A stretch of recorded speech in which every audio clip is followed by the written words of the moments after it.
Hey friends, do you want to learn how to make a large bow for wreaths and other craft projects without using tools? Then come on in. Welcome to my channel, Primrose Lane Prims. I'm Sarah. If you haven't done so already, I hope you'll consider hitting that subscribe button to join me for future budget-friendly DIYs for around the home. And now let's get to that bow. For this bow, I'm going to be using a 2.5-inch wired ribbon, a 1.5-inch wired ribbon, and then a 3/4-inch burlap ribbon. I'm going to start with my 2.5-inch ribbon, and I'm going to leave about 4 or 5 inches for a tail, however long you want your tails to be. And then I'm going to start making my loops. And for this bottom base, I'm going to make 6-inch loops. And as you can see, my ribbon has one side that's clearly the pattern side and one that's not. So when I grip in the middle, I'm just going to have to give it a twist there in the back so that my pattern stays top side. And then I'm going to make my other side. Now to check and make sure that both my loops are the same size, just fold it in half there real quick. Make sure both your loops match up. And then I'm going to make 3 loops on each side. If you're enjoying this video so far, I hope you'll consider hitting that like button, maybe sharing this with your friends. And if you have not done so already, I hope you'll consider maybe hitting that subscribe button so that you don't miss any future budget-friendly DIYs for around the home. It's completely free, and if you hit that notification bell, YouTube will notify you every time I upload a new video.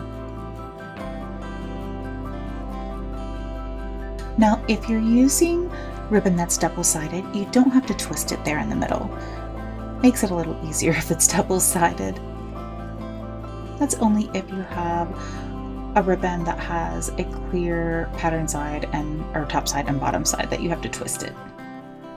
Once you have all your loops made, grab a piece of floral wire or a pipe cleaner Chanel stem and just wrap that around your bow and gently twist tie it there in the center. That's just going to hold its place while we work on our next layer.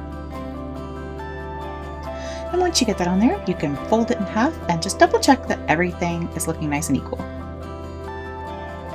Next, we're going to use our 1.5-inch ribbon, and we're going to leave some room for a tail. And for this one, I'm going to, instead of 6 inches, I'm going to do 5-inch loops.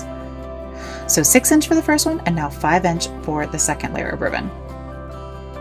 So you can see the progression is slowly going down.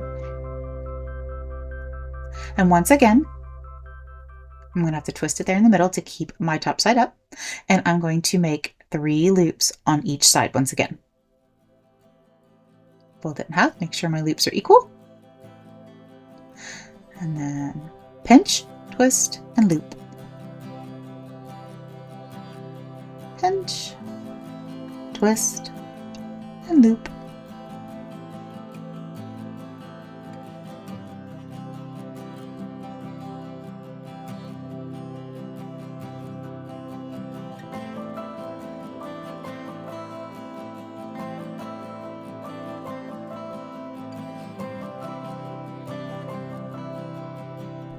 Once you have your loops made, now grab that first layer and just hold your bow because you don't want that to come apart, but untwist it, but keep a finger on it, and then add your next layer of ribbon right on top, and then twist that back to hold it in place while we get our last section of ribbon.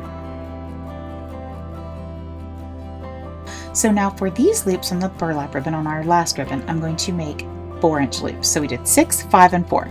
Now you can use more than 3 ribbons if you like. You can make your loops bigger, but as you can see here, you want your progression to slowly go down. So whatever, say you do 8-inch loops, 7, 6, you just want to keep moving as you go inwards to smaller loops. Once I've got my last layer of loops, I'm going to once again go back to add it to the rest of my bow.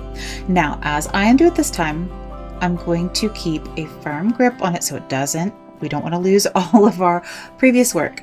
And I'm going to grip all of it together and remove my pipe cleaner and turn it around so that my twist ties are in the back.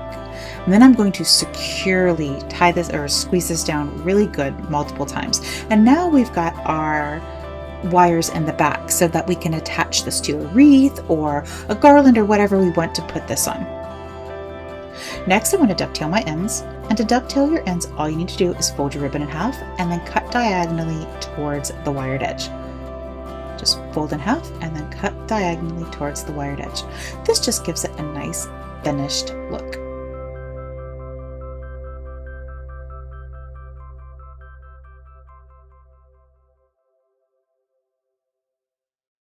Next is the fun part, where the magic happens, and that's fluffing out the bow. Now, if you're attaching this to something, your wreath or whatever you're putting it on, it can be easier to fluff it out if you go ahead and attach it first and then fluff it out. But since I don't have this attached to anything, we'll just do the best we can. Just grab your loops, pull them around, and fluff out the ribbon. And keep doing it with all the different layers of ribbon, all the different size loops, until you get that bow looking big and beautiful and how you like it.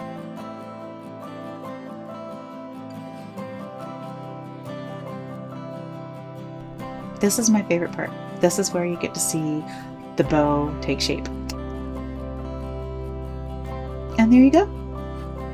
Perfect to pop on a wreath, on the top of a tree, or whatever craft project you need it for.